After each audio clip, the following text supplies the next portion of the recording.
When Jesus was starting out as a teacher and healer, he went to a place called Bethany. He was baptized there. The man who baptized him, John the Baptist, called him the Lamb of God. This is how the Bible puts it. This all happened at Bethany, on the other side of the Jordan, where John was baptizing. The next day, John saw Jesus coming towards him and said, "Look, the Lamb of God, who takes away the sin of the world." In the time before Jesus, the Old Testament time, when someone did something wrong and caused an offence, they had to make a sacrifice to make amends for what they'd done. Often this sacrifice was a lamb. When a person did this, their wrongdoing was covered over. It was no longer an issue with God. The person could be at ease with God.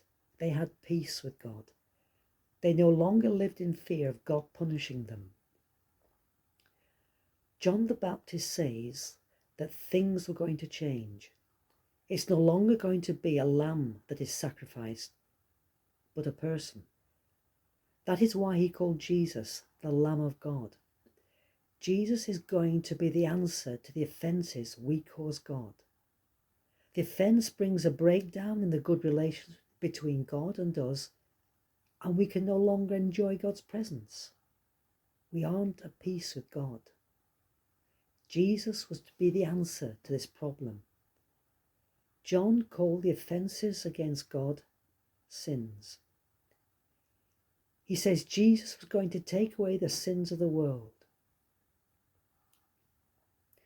Jesus became the Lamb of God when he was crucified. He was God's answer to the offences or sins that we cause against God. When we believe this about Jesus, the offences we cause God are no longer an issue with God. We can have peace with God. We are forgiven. So when John the Baptist called Jesus the Lamb of God, he was saying that Jesus was going to be the one we could believe in and be at peace with God.